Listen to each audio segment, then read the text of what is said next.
breaking news. Well, not so breaking news, but we have a great show for you today. I'm Tony Sweet for Truth Be Told with Captain Ron. We have in the house, we have Dr. Jeff Meldrum. He is a professor of anatomy and anthropology and a professor of the Department of Anthropology at the Idaho State University. He is an expert on Bigfoot, but today we have him here with us to talk about, we have a new species of ancient human discovery in the Philippines. Who were they, when they thrived, and why they went extinct. So please welcome to Truth Be Told, Dr. Jeff Meldrum. Hey, welcome back, sir. Thanks. It's been a while. It's been a while. Yeah, the crowd goes wild, and rightly so. We're so excited to have you back because when we see something in the news that excites us about human history and where we came from and how we evolved, we've always touching on the subject of aliens, ancient aliens, and who brought us here, and how did we get to this point in our lives? So let's just dive right into it. So a new human species has been found in the Philippines. So can you give us a little more detail on what they discovered? Well, it was a cave deposit was excavated on the island of Luzon, the northern island there in the Philippines, and they came up with a small collection of fragmentary remains, some foot bones, some hand bones, part of a femur, rather nondescript part of a femur, but very robust cross section, and and a handful of teeth, very small teeth, that smaller than any other hominin that's ever been discovered. And so on the basis of all that, they estimate a size of about 3 to 4 feet in height, perhaps, so very diminutive, kind of harks back to the discovery of Homo floresiensis, the hobbit, just to the west there on the Indonesian island of Flores. So it dates back to about 50,000 years, so into the Pleistocene.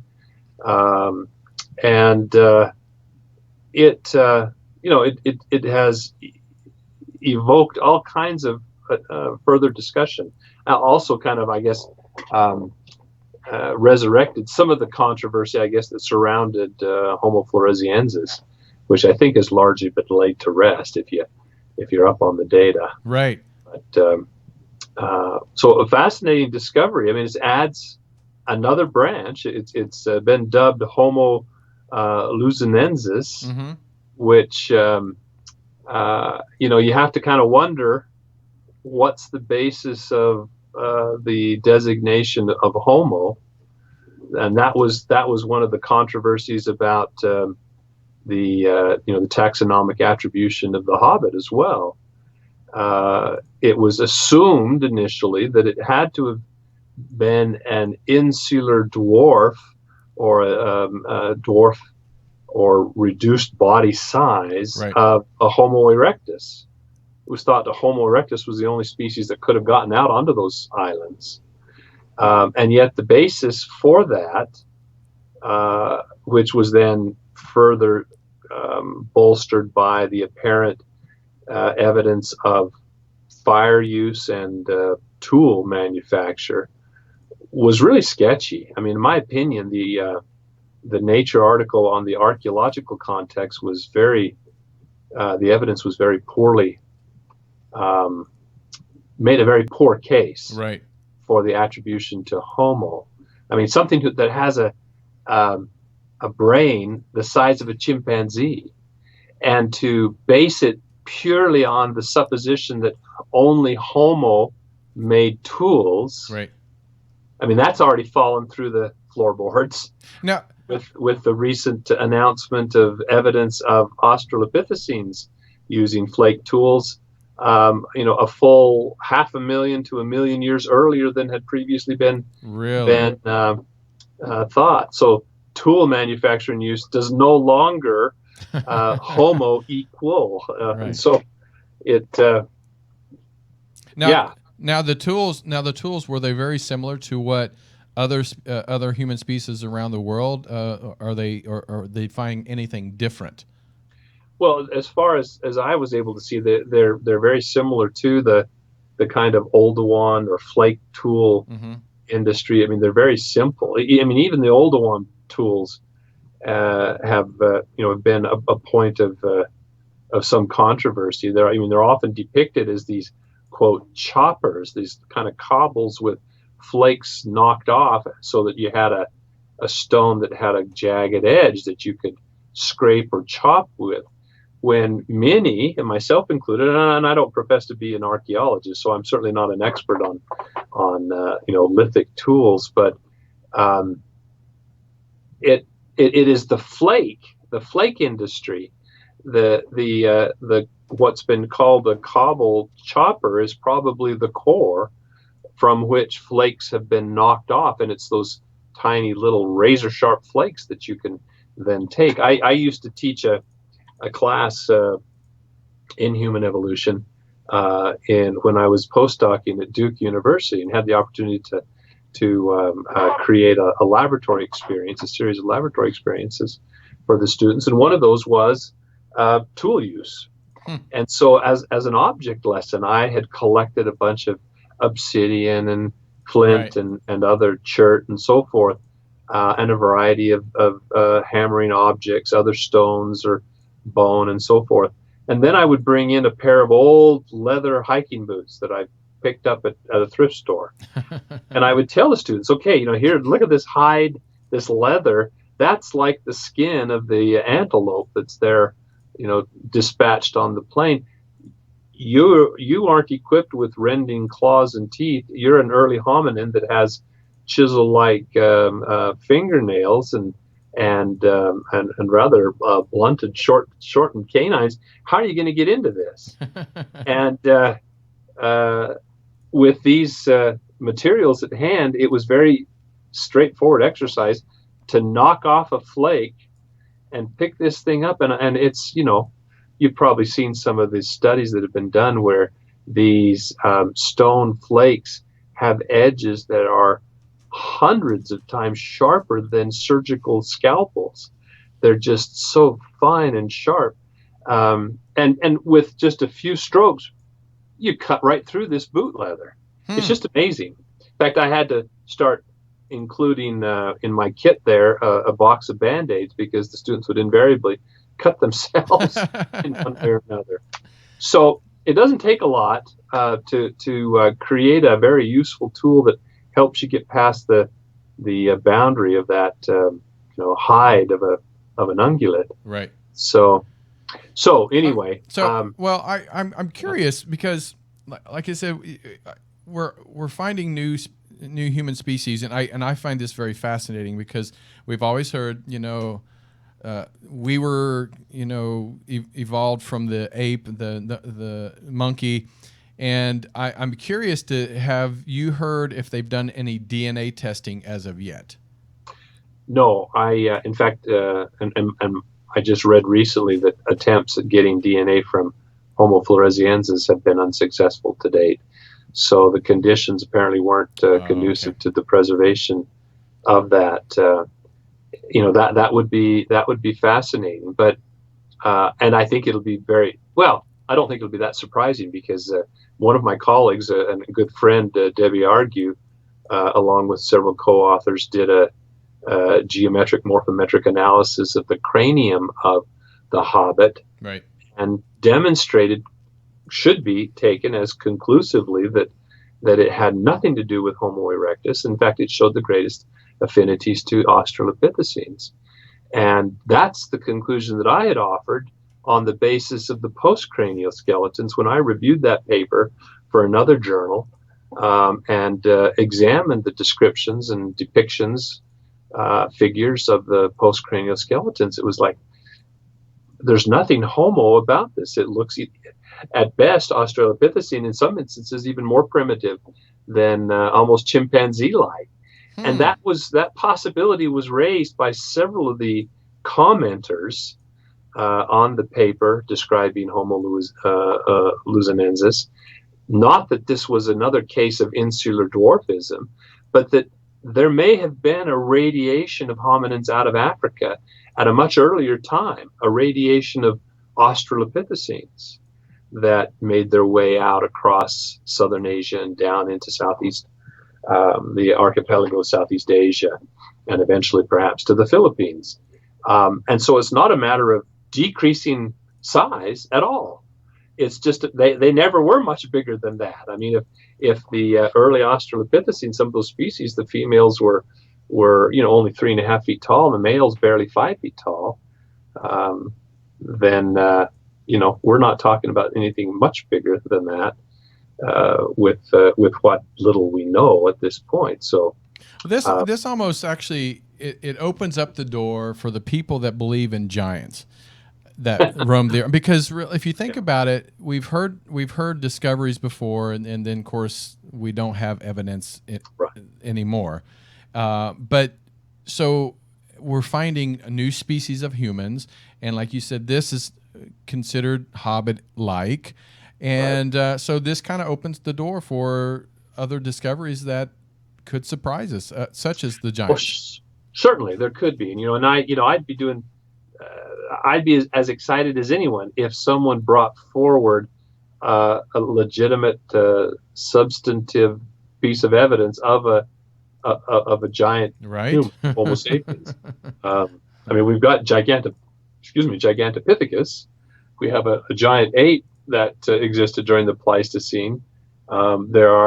There's the potential that there was another, probably more closely related hominin, like Meganthropus, which remains a controversial and often brushed over hominin taxon, that particularly those that are most intimately familiar with the fossils, suggest is a very large, maybe a robust form, side branch of Homo erectus. Right. But with all the other stories, I mean, I don't have cable TV, so I only saw 1 or 2 episodes. But there was that series about hunting giants, and they spent the entire season. It was like finding Bigfoot. They never found the giants, just as they never found the Bigfoot. Right. But I've gone after a couple of possibilities, like the Lovelock Cave giants, the big red-haired giants, supposedly, and there's lots of stories, there's lots of anecdotes, there's lots of sort of cryptic newspaper articles, but there's no beef, there's nothing substantive to any of those, and many of them are either outright pranks or hoaxes, or they're just very naive misidentifications. I often think of that. In fact, met the individual finally, who's often depicted standing next to this what appears to be a gigantic femur bone, a thigh bone, or it's the thigh bone of a mammoth. Oh, There's just no question it's a mammoth, and yet that gets perpetuated over and over and over again. So I mean, there still are discoveries to be made, and the diversity that is potentially there, shedding all kinds of light about the adaptive radiation of hominins and their specializations. And I think it'll be a much more complicated picture and a fascinating one. So why do you think that when they say it's one of the most important find will be coming out, and what can it do to help benefit us as a human species now? When we find stuff like this, most people are like, oh, okay, that was 50,000 years ago. What's the importance of it? Why do you think it's important that we do find these type of species? Well, I can give you my answer. It might differ than some of the others, but no better. But from my perspective, what's fascinating about the ongoing discovery of more lineages added to this bushy tree is the very recognition that human evolution has progressed in a very complicated, very diverse manner, and the flip side of that coin is that many of the branches on this very bushy tree have persisted until quite recently in the hominin fossil record. I mean, this example, a mere 50,000 years, and that's based on one really one set of fossils at one location. Mm-hmm. It's a hard learned lesson that the first and last appearances of fossils in the fossil record may have very little to do with the actual tenure of that species, because fossilization is a very capricious process, and the discovery of preserved fossils is a very capricious process, and certainly not exhaustive by any means. But for me, the added discovery of these little people adds to the interest and significance of the ethnographic anecdotes about little people, Mm-hmm. Which the discoverers of the Hobbit seemingly rather sheepishly acknowledged that, oh, well, yeah, by the way, the locals have been telling us these stories about these little hairy people that live up in the mountains all along. Right. And now we seem to have confirmed their stories by the discovery of these fossils that are just tens of thousands of years old. Maybe they lived into recent times, even into historic times, Now another diminutive island species is added to that diversity. And I mean, the fact that we have the stories of these little people all over Southeast Asia, whether it's in Malaysia or Indonesia or Sumatra or Borneo or wherever, Flores, those where we have documented these accounts. So that's interesting from the ethnographic perspective, but then it just further bolsters the shift in paradigm that anthropology has experienced, although it's been kind of slow to recognize the significance of it. I can remember when I gave a department seminar here in my own Department of Biological Sciences. It was actually a promotion bid, and literally the night before I was to deliver that seminar, the announcement of Homo floresiensis was made. Now, to me, that was just earth-shattering. That was amazing. Here was an example where fossil evidence was being presented that seemed to absolutely, it was irresistible to connect the dots, seemed to corroborate the assertion that there was a form of relic hominoid in Southeast Asia, and possibly a relic Australopithecine. When I presented it to and I thought that would bolster the case that I was making, that there was an absolutely rational biogeographical context and paleontological context for the possible existence of another relic hominoid, namely Sasquatch. And yet it fell on deaf ears with my department. Even people like, Chris Stringer, a preeminent paleoanthropologist at the British Museum of Natural History, when The Hobbit was announced, in an editorial, he was quoted as saying, the first thing that came to mind were the stories of the Orang Pendek, that maybe there could be a grain of truth. The managing editor of Nature wrote a guest editorial, or an editorial, about the significance of Flores for cryptozoology, right. And admitted that maybe there could be a grain of truth behind the stories, the lore of the Yeti, or even Sasquatch, and yet comments like that, acknowledgments like that, seem to just, it's as if there's a dampening effect that squashes the ripples that such a splash should make, but just seem to peter out prematurely before the actual significance of them. And I'm not trying to dodge. I know that there are those who will simply say, oh, well, he's just dodging the responsibility, the obligation to provide evidence, to provide the definitive, conclusive evidence before expecting his colleagues to accept. And I'm not expecting them to accept, nor am I dodging that obligation. But you don't have to wait until it hits you over the head like a baseball bat. I mean, if we're scientists, if we're inquisitive, if we're curious, if we're looking for clues to new knowledge, I mean, here it's all over the place. It's the floor is littered with clues and insights pointing to the existence. I have to say, in one of the bits, it was in the New York Times, I think. Carl Zimmer, another very eminent science author, very, very good one of my favorite writers, in fact, in popular science. He made the comment that he said, I'm going to grab my glasses here. He said, our species, that is Homo sapiens, now inhabits a comparatively lonely world. That comment came on the heels of remarking how complicated, how diverse previous evolutionary history of the hominin family was. Well, I read that and I'm wondering. In fact, I sent him a personal message to him on Facebook to this effect.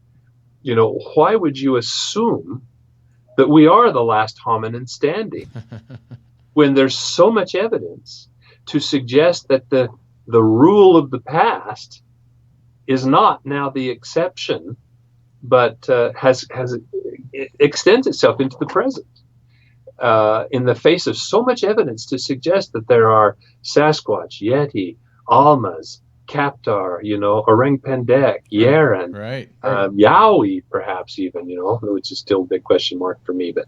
But the point being, it could very well still be a pretty crowded landscape if you have the, eyes to see and ears to hear type thing. Well, I have a question from the chat room, and it says, would this affect or change the out of Africa theory of human evolution? It wouldn't change it, but it would. Well, I should say it wouldn't eliminate it, but yes, it would call for some adjustment. I mean, we have, the main thrust of the out of Africa hypothesis is focused on on our own species. It's the contrast between the notion that Homo sapiens emerged from this diversely distributed population of Homo heidelbergensis, sensu lato, that still had some gene flow. I mean, there were regional manifestations, Neanderthals in the far west. Right. Now we can add maybe Denisovans here in the east. There might have been some others. We're not sure what this red deer this population was, the red deer cave population, and so on. What exactly these are, and was there enough gene flow that there was a loose cohesiveness so that when Homo sapiens did start to emerge, it emerged regionally.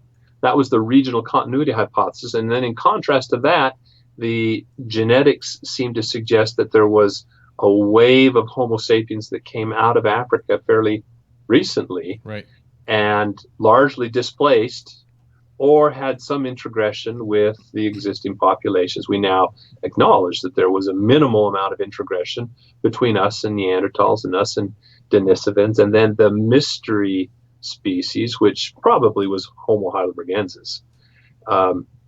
Now we now know that, of course, Homo erectus, there was a wave of Homo erectus out, maybe much earlier than had originally been thought.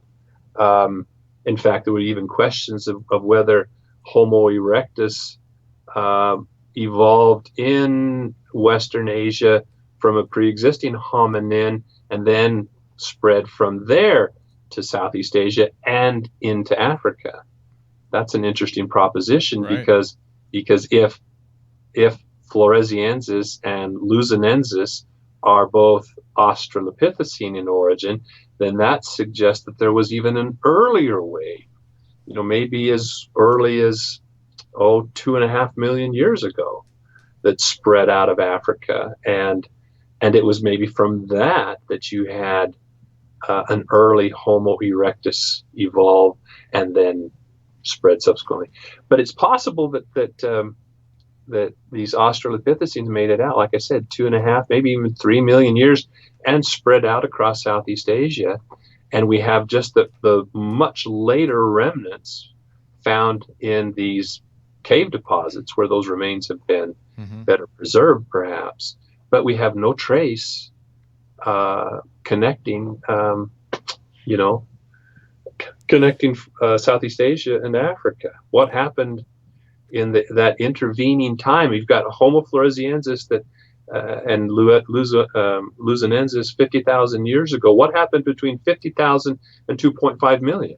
I've always wondered that, how, because there's a huge gap in between a lot of when they've discovered certain species, and you're like, that's a huge gap in between where there was no discovery of anything in between. So it's like, what, where did these people go? What, they can't just have disappeared. No. It's just the vagaries of fossilization and erosion, exposure, and discovery. Right.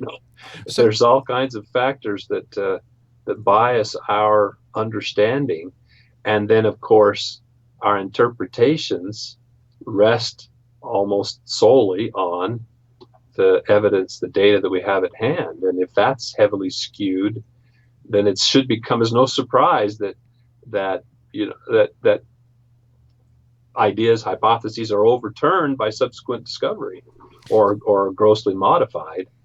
I mean, I always hate to resort to the headlines, new discovery rewrites human evolution. Right. And I was going to ask you this. So if we can't do a DNA test because, like you said, we didn't have the sufficient enough either, samples to take or whatever, how is it possible to even say it's a new human species where we have very tall people, we have dwarfism today, we have different sizes?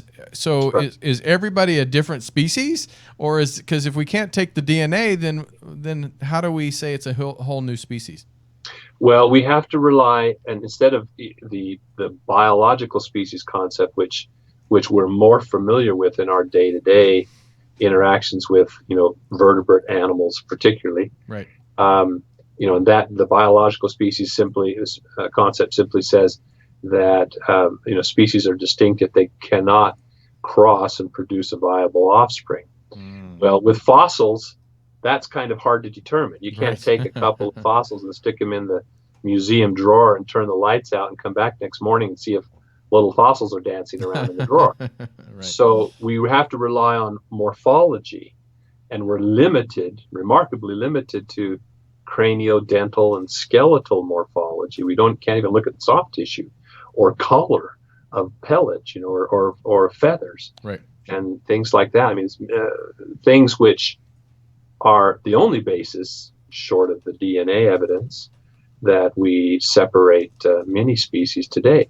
So when it comes to, and this is the thing, I mentioned some of the resistance to the term Homo. In fact, when I use it, Homo floresiensis, I usually put Homo in air quotes, there are snigger quotes, because I don't think Homo's justified in the least, and some feel the same way, but it's almost as if it's more politically correct. And that leads into some of the notions of the significance that when you ask that question, there are a lot of people who put stock in the fact that it's healthy for us to acknowledge that there are different ways to be human, that there's a lot of diversity of humanity, and I think that's misdirection. I don't think that helps to understand. So with luzonensis, we have even less to go on, but what we do have is also remarkably interesting and distinctive. So if we look at the morphology, we look at the toe bones and the finger bones, which are more curved than any living human today, and show stouter muscle markings markings for the flexor, what we call the flexor retinacula, the retaining sheaths for those very strong flexor tendons to hold them in place. they look like Australopithecines. They're shorter, they're much shorter, but they're very curved, and which suggests that this animal had powerful gripping toes and fingers, indicative of climbing in trees. The only other creatures that have that morphology are those that climb in trees. So when you have features like that are so distinctive that they fall outside of any range of variation, Right. Okay, that makes sense. yeah, then you would be justified to suggest that this is a morphological species. It's distinctive in its morphology, sufficient that we can recognize as different population. And now, with all the population of 7 billion people on this planet, do you think there possibility that there might be descendants of this species that we just don't know about? Maybe in the Asian culture that we just don't know about? Well, that certainly would be a possibility. I wouldn't necessarily rule it out immediately, but let's take another example where we do have some data that we can see what the likelihood of that might be. And you look at, I mentioned earlier, there was some genetic introgression between that wave of Homo sapiens as it came out of Africa, as it encountered other hominin populations. When Homo sapiens came into contact with Homo neanderthalensis, and there was a debate for a long time whether Homo neanderthalensis should be whether Neanderthals should be a separate species, i.e. Homo neanderthalensis, or whether they should just be considered sort of a regional variant of a much more broadly distributed Homo sapiens. So a subspecies or a deme, namely Homo sapiens neanderthalensis. And I think the genetic information has resoundingly decided that question, and it's Homo neanderthalensis. Here a lot of fanfare is often given to the fact that there are Neanderthal genes in Homo sapiens. So far, no uniquely Homo sapiens genes, derived genes, have been found in Neanderthals. That raises some interesting questions about possible scenarios of gene flow. Right. But the point is, at most, humans have maybe 2 to 4%, and that of DNA from Neanderthals, if it's being identified correctly, and if we're not identifying shared primitive traits that both populations have inherited from a recent common ancestor like Homo heidelbergensis. But the point is that as they have determined the when and how much that may have been, it's minuscule, and it has occurred on very limited occasions. The inverse of that is what I find so fascinating, is that here you had these two populations cohabiting. Well, that's misguiding or misleading. Coexisting, but not cohabitating. That's my point. They were coexisting in Europe, possibly for as much as 20, 30,000 years. If Homo sapiens got into Europe, say around 45,000 years ago, and Neanderthals went extinct, possibly, there's good evidence of occupation sites, as recent as 23,000 years. There's even been a couple of locations which informally have been suggested as being as recent as 10 to 20,000 years in age. So you've got two populations of coexisting. Let's just say, conservatively, 20,000 to 25,000 years they were coexisting. And yet, after all that time, they remained separate with just a few percentages of gene flow, and only in one direction. What was it about the Neanderthals that was so different that they didn't just disappear through assimilation, through hybridization? I was going to say, where was the last Neanderthal discovered? Well, that's a good question. That very recent site that I was mentioning is not too far from where the Denisovan cave is.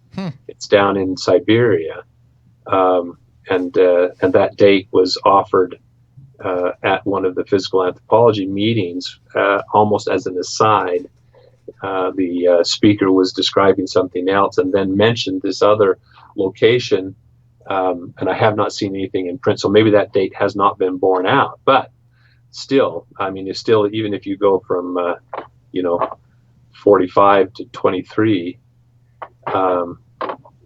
it seems that the more recent locations are in the most remote, removed spots. But if the point being is, if humans had such a huge advantage over Neanderthals in their technology and in their behavioral habits and so on, why would it take 23,000 years for that differential to finally tip and outweigh? I mean, it must have been a very subtle difference in that regard as far as the competition, but yet it must have been a pretty dramatic difference in reproductive behavior or appearance. Were they covered with hair from head to foot? I always get a kick out of there's a book out called I think it's Others, the Others, or Them. It's a hypothesis, and it's a far-fetched one, but sometimes these far-fetched straw men are interesting thought experiments. And this author looks at the remarkable robusticity of the skeleton, of the huge orbits on these skulls of the Neanderthals, which he argues were housed exceptionally large eyeballs that gave them a much greater sensitivity to light at night, that they were largely nocturnal predators. There's some tantalizing solid data that has been published that suggests at one occupation site, there were periods of time, thousands of years, in which there was absolutely no evidence of fire control, although there was ample evidence of occupation by Neanderthals. There was also another study that did some stable isotope analysis of the bones and teeth that suggested that they were eating their diet consisted almost 100% of meat. Now, if you combine those two, you have a creature that's able to exist in a periglacial environment without much evidence of clothing, and certainly no evidence of needle and thread. And they're capable of subsisting without fire and eating a diet of almost 100% raw meat. Yeah. That's a different kind of creature than your typical, your alley-oop impression of. Well, and that'll be lost on most of your viewers, won't it? That was a cartoon caveman that was famous back in the 30s, but it did linger into my young childhood, not young adulthood, young childhood. But the classic caveman image that we have, it just gives you pause. It makes you wonder about how much do we really know about what happened. I'm looking at, and I hope this is not taken wrong, but the Aboriginal people of Australia have a very similar look to Neanderthals. Sure, in some aspects. In some aspects. Some aspects. You're right. No, you're absolutely right. My ex-wife. There was an article that came out in Science Digest, and it featured the artwork of J. Matterness, famous anthropological artist, and it was called The Faces of Eve. And he had these three hominids on the cover. There was a Australopithecus afarensis, there was a Homo erectus, and there was a Homo sapiens. And my wife, ex-wife then, now, but my wife then looked at that and said, Eve didn't look like that. She had a very a particular conception, a very Genesis-based conception of what Eve looked like, and I'm sure in her mind it was blonde hair, blue-eyed, Nordic-looking woman, Homo sapiens. And I thought, here's a teaching moment. And I reached over on my shelf, and there I pulled off the classic book, sometimes taken out of political correctness, but it was Carlton Kuhn's The Origin of Races. And there's no question that the Homo sapiens, that the human family has whether you want to call them races or demes or subspecies or whatever, there are populations that exhibit ecogeographic adaptations, whether it's skin color or other genetic peculiarities of that population in the form of hair color and texture and nose shape and size and so forth, and distribution of facial and head hair and so on. And anyway, I flipped it open, and Kuhn had these facing plates in the center, which he kind of euphemistically called the alpha and omega. And on the one facing page was an Aboriginal woman, and it was in the caption, it said that she had a cranial capacity of about 1100 cc's. And she was shown in profile, and she had a remarkably heavy brow and a fairly receding forehead. But in all her other facial features, absolutely modern, but rather heavy. I mean, if you're familiar with the Australoid, the Right. native Aboriginal facial features, they are rather rugged looking. And on the opposite page was labeled a Chinese sage, and he had a stated cranial capacity of like 1600 cc's.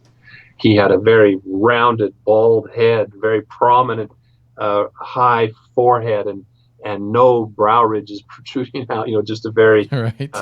Neotenic looking kind of head, and delicate Oriental looking features, and or Asiatic features. Even Oriental is no longer politically correct, I guess. It's a minefield. You have to watch where you step, Right. what you say. But the point is, I said, are you telling me that Eve couldn't have looked like this? Is she any less human than your image of what Eve might have looked like? And it was remarkable because that Aboriginal woman looked almost identical in her coloration and facial features to J. Matterness's depiction of a Homo erectus, in this case, which had a cranial capacity probably, I would guess, and that Homo erectus had one that was about 750, 800 cc's. But so it was smaller, but he had covered it up with head hair, so that feature was not evident. Anyway, my point is simply, yes, there's a tremendous amount of diversity in the appearance of modern Homo sapiens, but there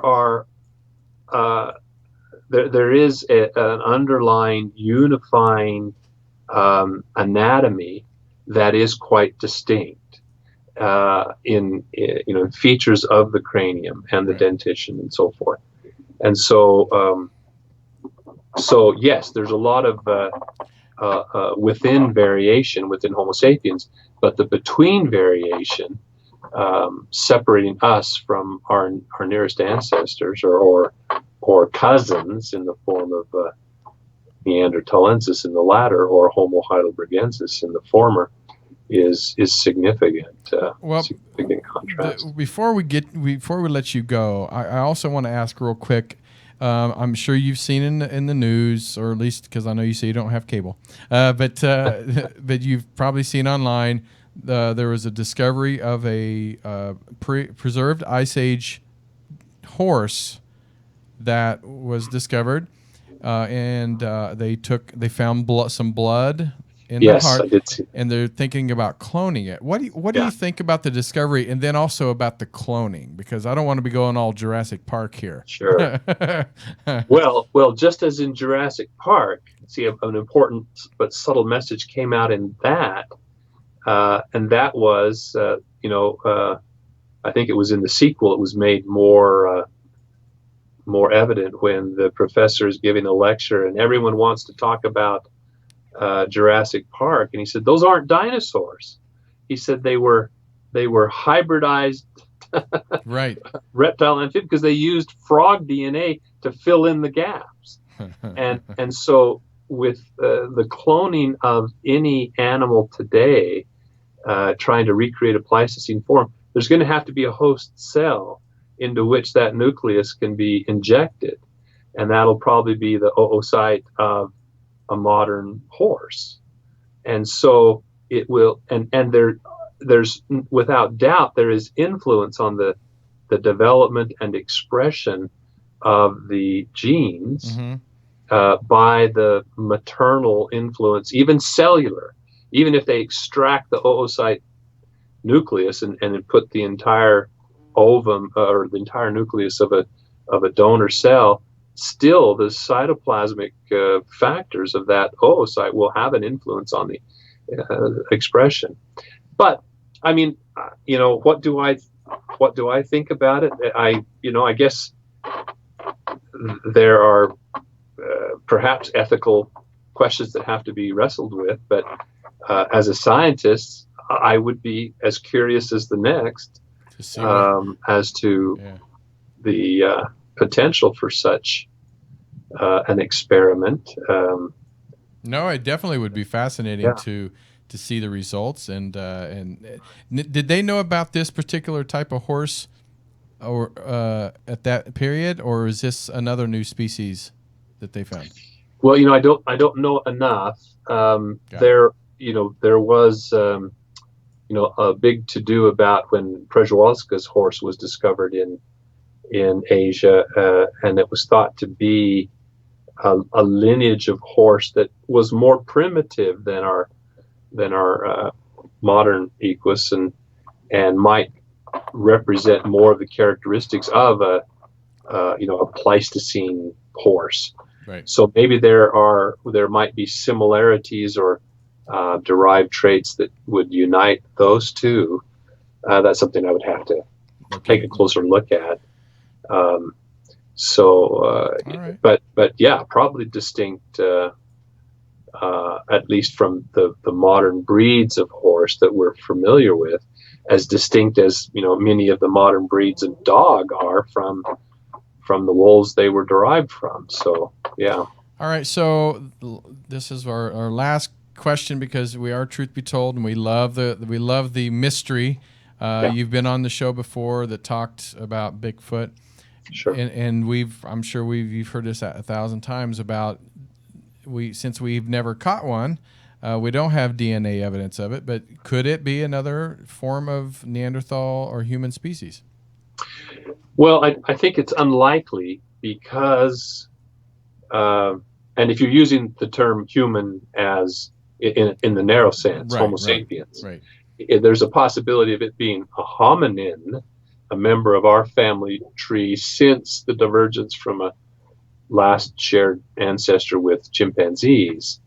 The fact that it's upright and bipedal, many point to bipedalism as a uniquely shared derived trait that unites that family.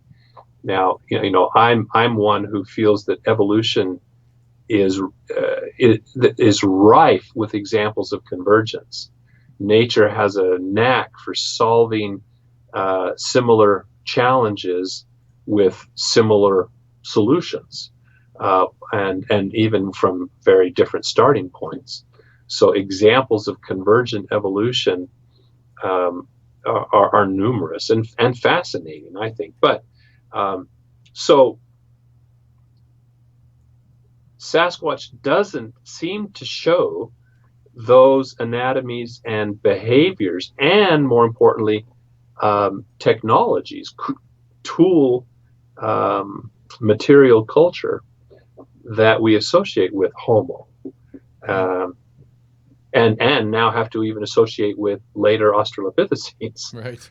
So if it is a hominin, I think it has to be a very early offshoot. Right. Something like Paranthropus.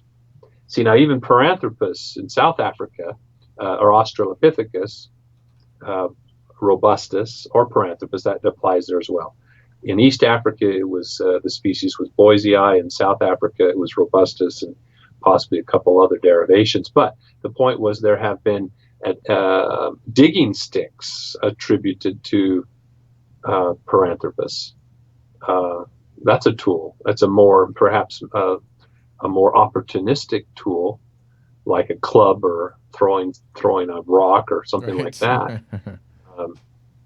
And that might be accommodated. We see those kinds of behaviors, whacking a stick potentially and tree knocks, but certainly many examples of throwing rocks, some that I've experienced myself. But those can also be seen in chimpanzees and gorillas and such. So that's why I'm hesitant. I think it unlikely that they are closely affiliated with us in the form of even a Neanderthal or even a Homo heidelbergensis or Homo erectus.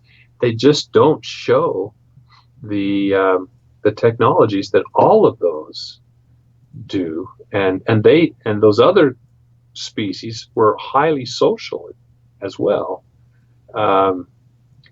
Whereas Sasquatch, it appears, based on the eyewitness reports, encounters, and footprint finds, is largely solitary. Yeah. So those things stand, in my mind, markedly at odds with the notion that they're very closely related to us.